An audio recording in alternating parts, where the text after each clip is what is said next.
Emulation is about to get absolutely wrecked. In the latest episode of the NerdNest podcast, we talked extensively about a string of emulation wins that happened just last week. In fact, this is the title and thumbnail for that episode of the show. Well, that aged like milk in the sun because a few hours after that episode went out, Nintendo dropped the hammer on the biggest Nintendo Switch emulator out there, Yuzu. And I have to be honest, I think Nintendo's going to win. I'll tell you why in a second. But I have to say that I fully support the idea behind emulation. We've seen way too many games just vanish because publishers lose a license or refuse to port to newer systems, or publishers just go out of business. For instance, who even owns the right to Burger Time these days? You don't know, do you? Well, whoever it is, I'm betting that it's hard to get a copy of Burger Time. And if I'm wrong about that, I'm 100% sure that there are plenty of other games from the past that you simply cannot buy in any capacity on any storefront. So game preservation is something that absolutely must happen, and preserving physical media is fine, but it isn't the real solution because we need these games backed up to the internet so that when we can't find working consoles, we can still play the games and preserve the art that is video games. And for me, if there's a way to legally buy the games that I want to play, then that's what I want to do. Others can sail the high seas, but I prefer to support the devs and the publishers that make the games that I love to play.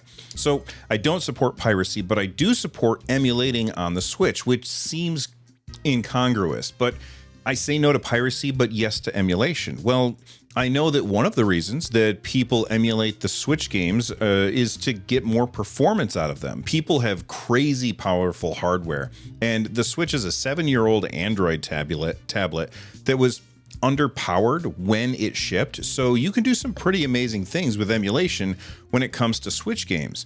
But what's even more important than that is because these games need to be preserved for future generations, because if the past is precedent, and it absolutely is, someday the Switch stores are going to shut down, and most of the games that are on the Nintendo Switch's library are digital only. You won't be able to get these games any other way. We know this is going to happen. Nintendo just did this with the Wii U and 3DS eShops. Emulation can save the day. It's always a good thing, but Nintendo doesn't see it that way. They prefer to be in total control of the games, which is why they're suing the team behind Yuzu, and which is why they're going to win. Why do I think they're going to win? Well, it isn't because I know anything about the law, because I don't. And it isn't because I read the lawsuit, although I did read the summary of the lawsuit. It's because they think they're going to win. Suing a tiny company over emulation has the potential to backfire spectacularly if Nintendo loses, because it could strengthen emulation.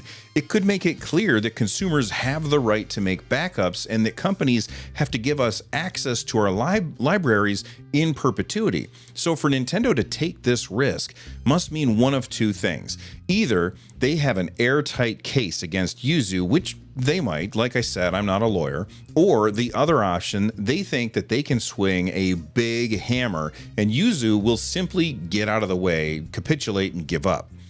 This is going to have a chilling effect on on emulation as a whole. More on that in a little bit. So here's how I think this is going to go. Yuzu is either going to fight this. Apparently, they've made quite a bit of money on Yuzu, and they can go and hire lawyers to do their lawyer shit and hope for the best. Or they'll say uncle and settle out of court. My guess is that they'll end up doing the latter in order to avoid the bigger fight, but Nintendo might not accept out of court negotiations.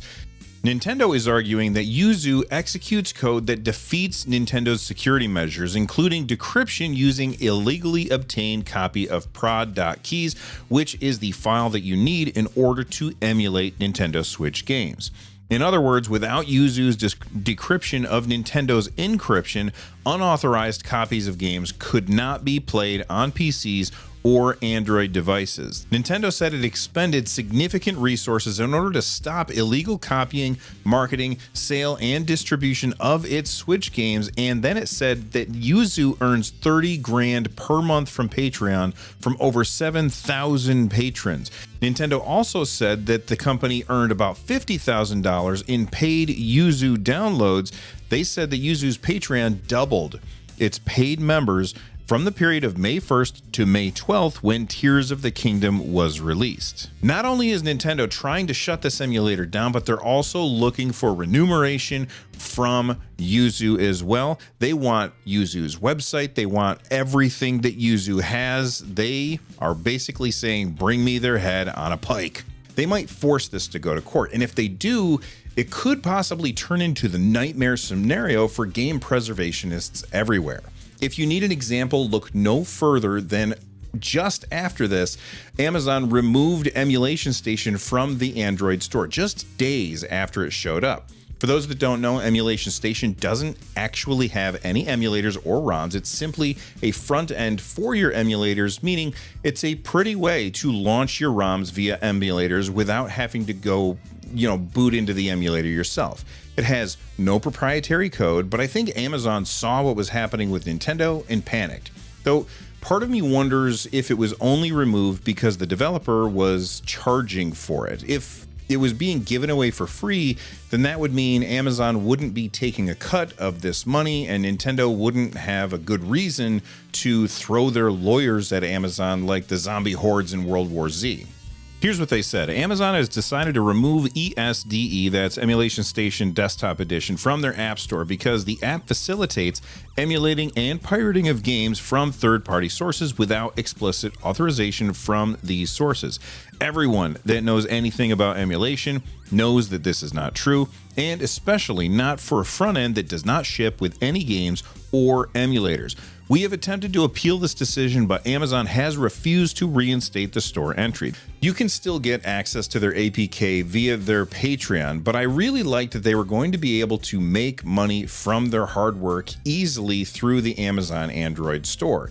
If the dev resubmits to Amazon for free, I wonder if things will change, although it does seem like they did ask Amazon if they could put it back after explaining, and they said no. So I imagine we'll see the same response from Google, and this won't be on the Play Store either. Speaking of emulation, quick, get this before it's gone forever. The Virtual Boy now has an emulator that will work on a hacked 3DS. If you didn't know, this is the Virtual Boy. It came out around 1995. The screen had only one color, red, and made people complain of headaches. And good Lord, playing this thing, you had to have it stood up on your desk. I cannot imagine the neck cramps that you would get if your chair wasn't exactly the right height. Anyway, I've got one right here, and I also have a copy of Mario Tennis for the Virtual Boy. It's somewhere around here, but I can't play it because only one of the lenses in my Virtual Boy works. That means that the only way for me to actually play this game is to use this emulator and throw it on a 3DS. If you're looking to hack your 3DS, my buddy Jeff has a fantastic video on how to hack it. I will leave a link in the description down below that like button. So I am going to see if I can get this working, and if I can, I'll talk about it on a future episode of the NerdNest podcast, which you should check out right here. From the NerdNest, I'm Bill. Stay rad, everybody.